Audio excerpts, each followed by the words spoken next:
All right, okay. All right, Betty Lynn. It's closed. Yeah, let's get that in place, that Is microphone. that better? Yeah, just so will lay flat. Yeah, that looks good. Okay. Well, I will dispense with all the formalities of welcoming you home. You know I adore you, and I'm just cannot wait for tonight's concert. Oh, thank you. What is it like?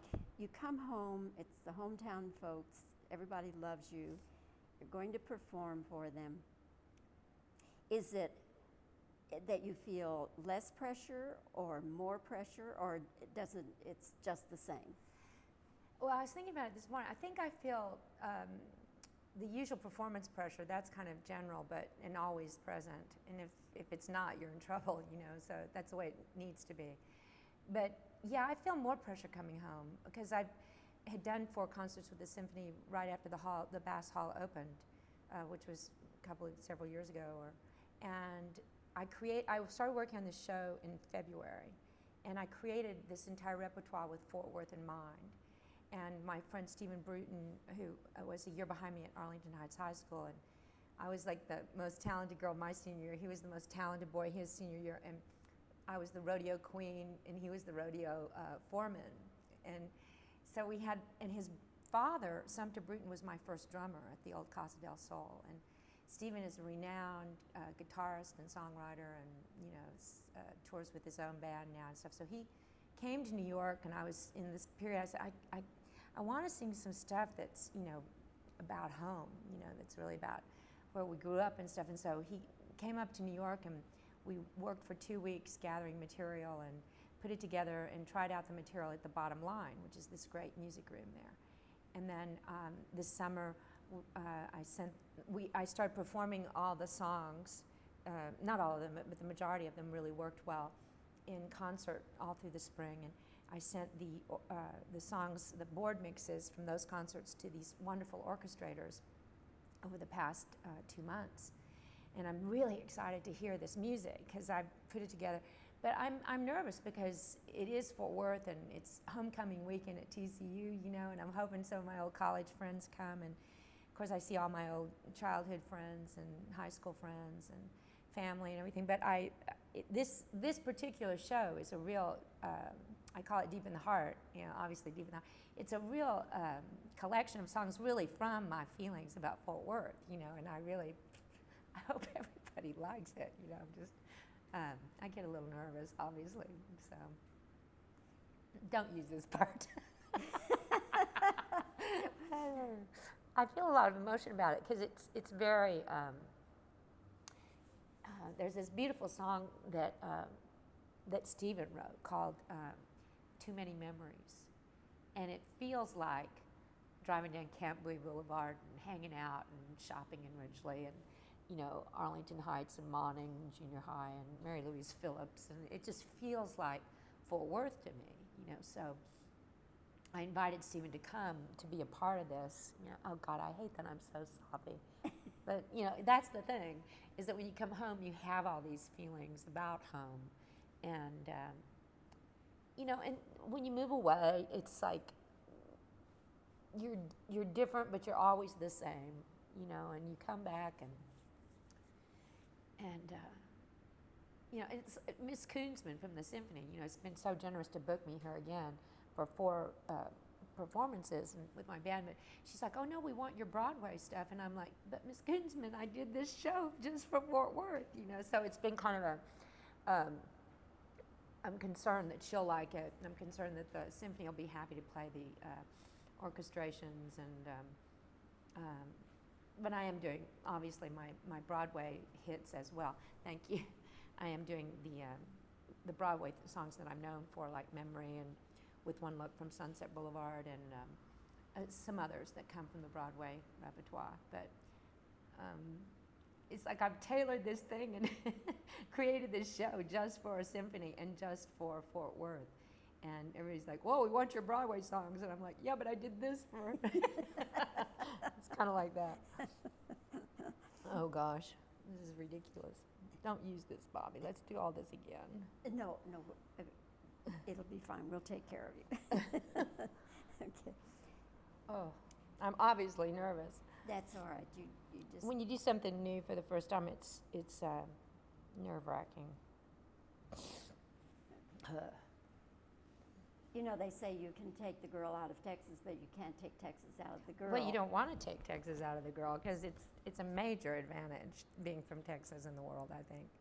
But now I understand you really are serious about getting a cutting horse. Well, yeah. See, my dad gave me my first horse when I was 10, and then I got my second horse when I was 12, and he was my competitive horse, and I trained him to barrel race, and his name was Black Bucket, and he was really good and really fast, and we competed very well. And in those days of going to horse shows and rodeos, and I was also the rodeo reporter for the Fort Worth Press, you know, and hung out in the rodeo grounds all the time looking for stories. And it's a little like this show I'm doing. You know, I've always been a gatherer of stories, and since I was a journalism major in school, and you know, they send me out in the Fort Worth Press to find a story, you know.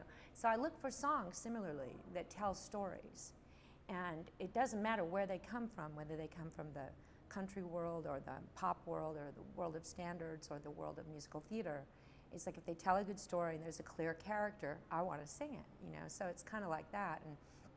But in those days that I was rodeoing, I used to watch this guy named Sonny Perry show a great cutting horse, a legendary cutting horse named Senior George. And they just looked like one being, you know. It's like they go in, they cut the cow, and they drop the reins, and the horse does all the work, and the rider is just, you know, it's the coolest thing I'd ever seen, and they look like dancers to me. It was the most poetic, artistic, expressive sport in those days that was connected with rodeo. But since then, of course, the National Cutting Horse Association has grown and grown and grown, and they've got all these competitions in their own right. You know, the Big Futurity is going to be here in December, so I'm coming back for that. And my new teacher, Bill Freeman, who's like the most legendary cutting horse trainer in the business, is set it up for me to sing the national anthem at the Futurity. I'm so excited about it. But he's trying to help me find a horse, and because when I was 12, I was like, I'm going to have one of those horses. I'm going to learn to ride those horses. They're very hard to ride, too. It's not what I thought, you know. It's like, and so I've been hunting for my horse and taking lessons and everything and getting my, you know, riding skills back together, because I haven't really ridden all these years since March, and it's frustrating because I haven't found the horse yet, you know, and I'm praying about it, and I go meet these horses and I ride them and I fall in love, and then I found out this lady's won't sell me this horse, and then, you know, it's like frustrating, you know. But I love horses, and I love cutting horses. I just admire them so much because they're the sublime athletes of the horse world, you know. Betty, I probably just time for one more question. I'll try to be selective here. Okay, let's, because everybody wants to know, when are we going to see Betty Buckley on Broadway again? Well, I've been workshopping a new musical called Diner Stories that's by my friend Nancy Shane, who's a wonderful writer, and very lovely lady, and she's got this hot show, and we workshopped it once, and when I go back to New York next week, we're workshopping it again, and then we're going to present it to producers for, you know, backers and stuff, and we all feel very confident about it and hope that it will go in this season, 2003 season. You never know, you know, these things have a way of, sometimes they come together, sometimes they don't. And, but I feel of all the shows that have crossed my path, and they do frequently, and I, you know, turn them down, or we try to work it out and then it doesn't work or whatever. Or people send me material and it just, you know, I don't think it'll make it, you know. And this one I feel very, very sure that if they put the money behind it and do what they need to do, and of course everybody has to do what they need to do, that it could be very successful. So I'm very hopeful about that. And it is a musical. It is a musical. It's a wonderful musical, yeah. And it's 3 vignettes that all take place in the same diner, and I play different characters in each vignette. So it's cool. The new season of Oz comes on the air in January, so that's neat. And I've got this new CD out that just comes out this month, the middle of this month. It's called The Doorway, and The Doorway is a song that I wrote, and it's a benefit CD for September 11th. a share of all the proceeds will go to the Mayor Giuliani's Relief Fund. And it was the heart of the concert that we performed at the Lincoln Center last September, just over a week after September 11th. It was one of the first, there were 2 nights, and it was one of the first events in New York.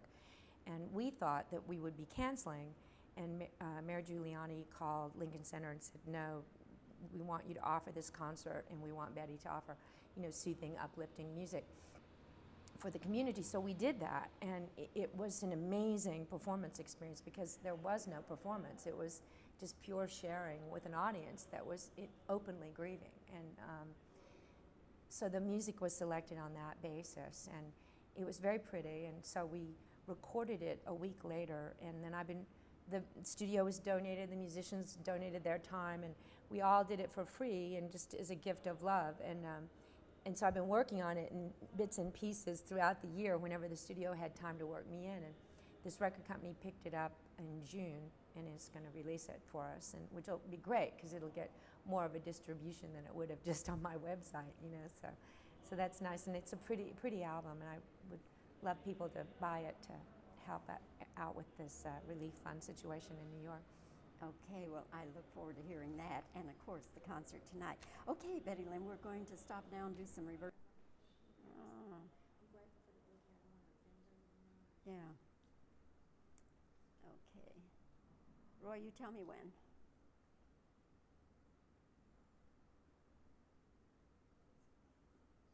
Talk to me for a second, Bobbie. Okay, A, B, C, D, E, F, G, H, I, J, K, L, M, N, O, P. I am rolling. All right. Betty Lynn, of course, you're home, so you're Betty Lynn. Okay.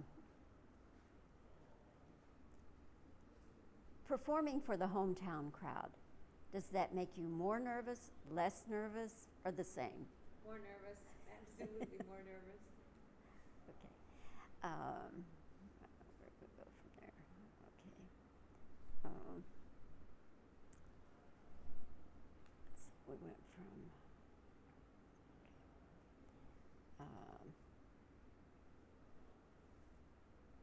All right, well, I'll just skip around. Everybody wants to know, are we going to see Betty?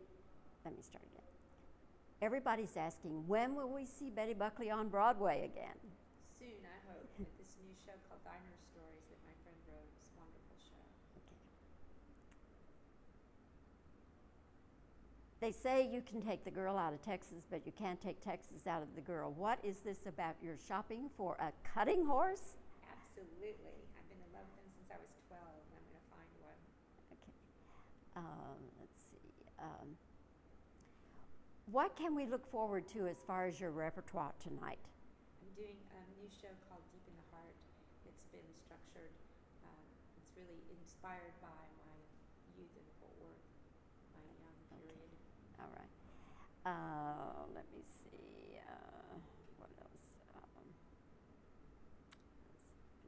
Okay. This will cut with something you said if they use it.